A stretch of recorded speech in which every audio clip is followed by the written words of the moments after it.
angkat kepala, kita pejamkan mata sejenak.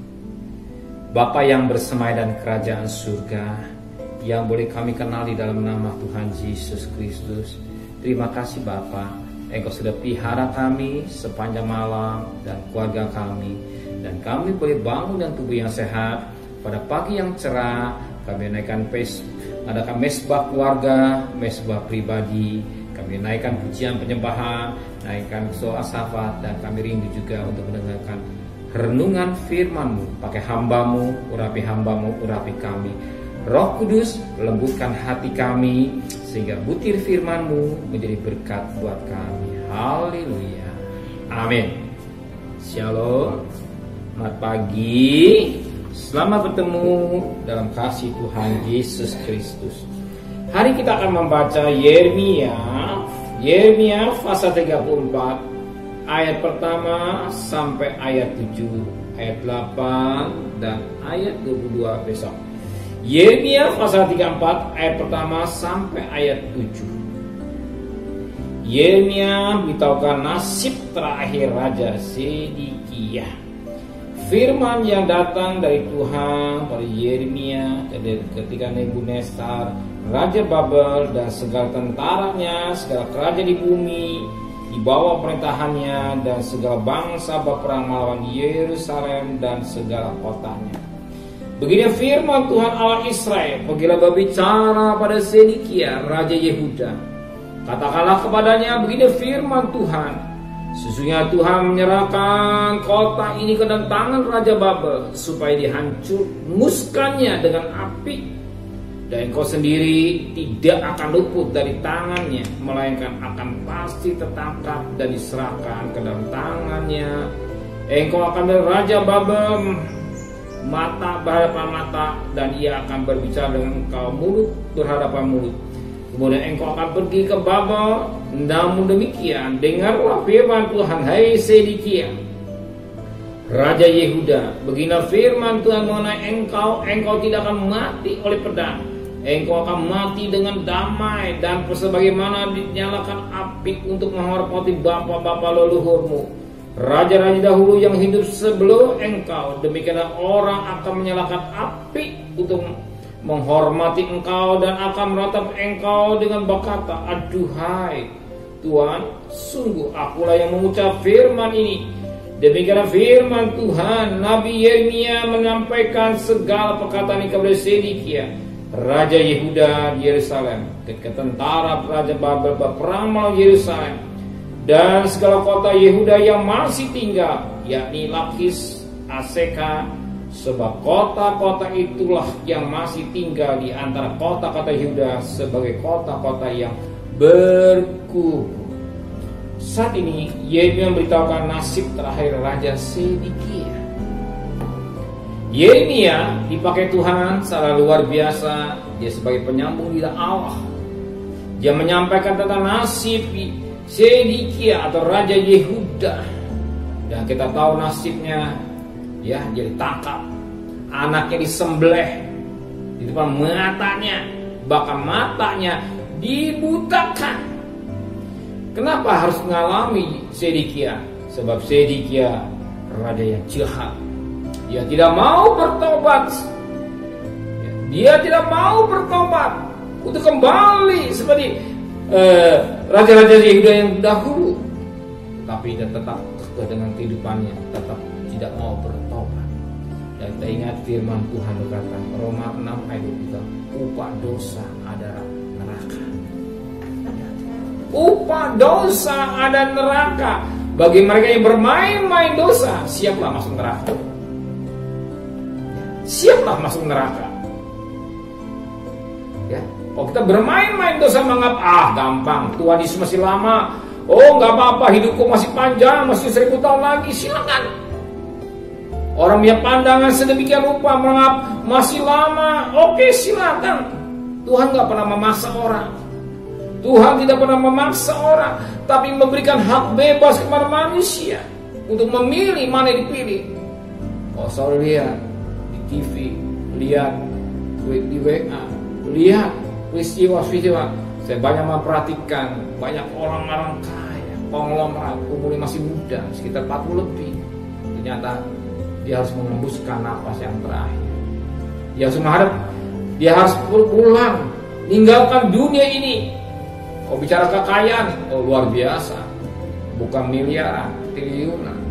Bicara badan, oh badan sehat.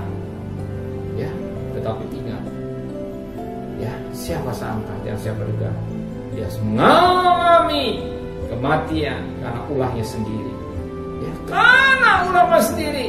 Ingat, ya, ingat firman Tuhan tentang Lazarus adalah orang kaya. Satu orang kaya luar biasa kekayaannya.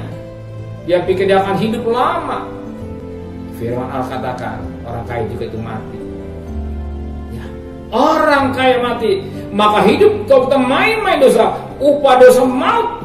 Tetapi ada ayat selanjutnya, tetapi kasih karunia Allah, ya hidup yang kekal dalam Yesus Kristus Tuhan kita. Nah, kalau kita masih hidup hari ini karena kasih karunia.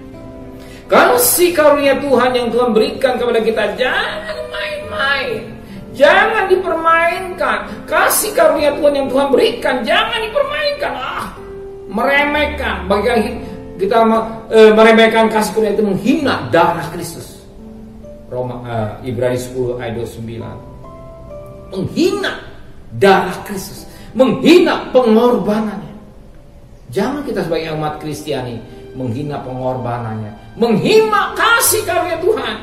Jangan merasa orang kita bangga dengan harta dunia ini. Ya, kita tidak tahu keadaan. Kau lihat keadaan dunia sekarang, betapa menakutkan. Kalau kita tidak mau banyak waktu mendekatkan diri kepada Tuhan, menyucikan diri, lekat dengan Dia, satu ketika kalau Tuhan panggil, kita belum keadaan siap, kita akan tertinggal dan kita akan tertinggal, ya, tertinggal. Maka firman Allah berkata dalam Matius 16 ayat yang ke-26 berkata demikian. Matius 16 ayat 26 berkata demikian. Apa gunanya seorang memperoleh seluruh dunia tapi kehilangan nyawanya? Dan apakah yang dapat diberikan sebagai ganti nyawanya? Dunia kita miliki isi dunia, tapi jiwa kita binasa. Kita butuh keselamatan. Kita butuh keselamatan. Kita butuh, saudara butuh cari uang. Puji Tuhan, kita cari uang dengan rajin, entah hikmah dari Tuhan. Tapi ingat, uang itu tidak membawa kita ke surga. Ya. Lihat orang kaya saat itu yang bodoh, dikatakan dalam firman Tuhan pada Yohanes pasal 12, ya, orang kaya yang bodoh. Pada malam ini jiwamu ku ambil, untuk siapakah nanti? Jelas firman Tuhan kata, pada malam hari ini aku ambil jiwamu, untuk siapakah nanti? Ya. Orang kaya yang bodoh, ya, orang kaya yang bodoh. Tapi kalau kita anak-anak yang cerdas, yang mengerti kehendak Tuhan, jangan kita jadi Kristen yang bodoh, tapi Kristen yang bijaksana, mengerti kehendak Tuhan, mengerti apa yang Tuhan mau, sebagaimana dalam Lukas 12. Ya, Lukas 12 dikatakan dalam firman Tuhan pada ayat yang ke-16, ada orang kaya, hartanya berlimpah-limpah, dia bisa menyimpan harta di mana saja. Tapi pada ayat yang ke-20, firman Tuhan datang pada orang kaya, hei engkau orang bodoh, para jiwamu akan diambil daripadamu, dan apa yang kau sediakan untuk siapakah nanti? Di kekayaan, kalau kita hanya memikirkan kekayaan, kita tidak tahu. Firman Allah dengungkan khusus buat Zedekia, nasibnya. Dan kalau dia bertaubat, cerita yang beda. Ya, masih ada kesempatan, tapi saya karena ulahnya sendiri. Banyak kali firman Allah dengungkan kiri kanan kan, tapi orang menganggap remeh, ya, menganggap Tuhan Yesus masih lama, umurku masih panjang, hartaku banyak, sampai berapa turunan gak disebut lagi saking banyaknya. Ingat, semua yang ada itu akan lenyap, ya, akan lenyap. Sebagaimana 2 Petrus 3 ayat yang ke-12, ya, semua akan lenyap. Betapa suci dan salehnya kita hidup. Kita mencari nafkah, tapi jangan kita menjadi Kristen yang bodoh. mengerti apa yang Tuhan mau dalam hidup kita semua. Amin. Benar Bapa di surga, kalau Yeremia diingat yang nasib yang terakhir, kami juga bagikan orang yang diingatkan bahwa satu ketika manusia akan binasa, manusia satu ketika akan mati, dan Alkitab jelas upah dosa dan neraka. Tapi kasih karunia Tuhan yang Tuhan berikan kami tidak sia-siakan. Kami menghargai menghargai dengan baik pengorbananmu di juta. Jangan kami mengingat najis darah perjanjian.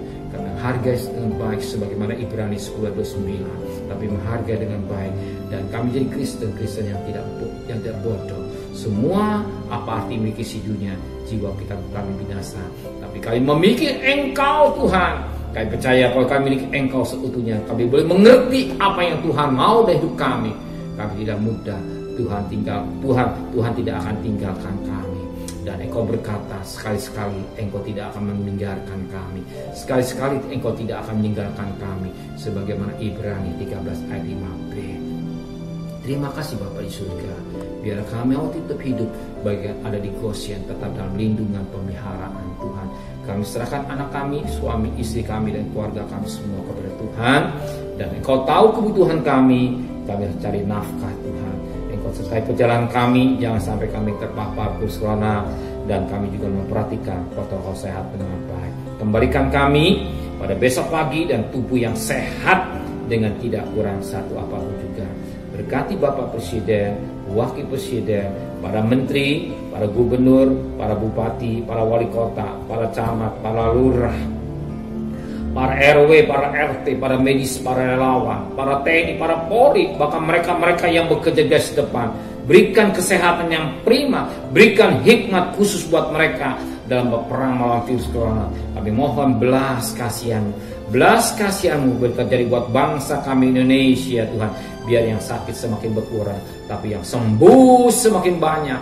Bahkan mereka mau taat di vaksin dengan baik Tuhan. Terima kasih Bapa di surga dan kekasih. Terimalah berkat nikmat dari Allah Bapa, cinta kasih sayang dari Tuhan Yesus Kristus, dan berkat Roh Kudus-Nya atas darah hari ini sampai Maranatha Tuhan Yesus datang. Yang cinta Dia katakan amin. Tuhan memberkati.